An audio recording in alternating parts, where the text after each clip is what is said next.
Hi everyone, today we're going to be making these delicious melt in your mouth butter cookies.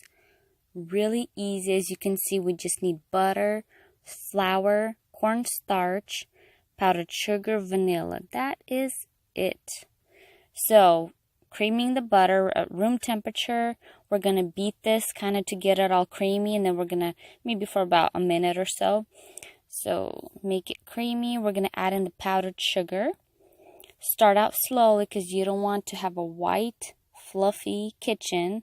So on medium or on low, let it kind of get together and then bring up the speed. And whip it until it's fluffy. And then we're going to add in some vanilla. And kind of mix that up a little. Slowly add in the flour and the cornstarch. And just work it out. The dough should be soft but not like wet. So add enough. It takes about a cup for me. It might take a little more for you. As you can see, the dough does not stick and it's good. So add to the amount you think. And then line your baking sheet with parchment paper. Then use this cute little thing that didn't work on me, but it was supposed to.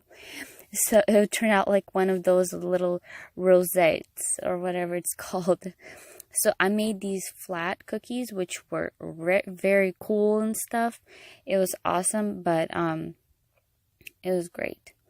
So put in the refrigerator once you pump it out, and then we are gonna put in the refrigerator for about an hour.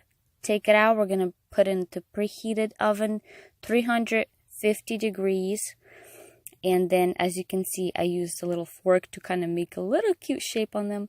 Bake it for 20-25 minutes or until it kind of starts to brown on the edges.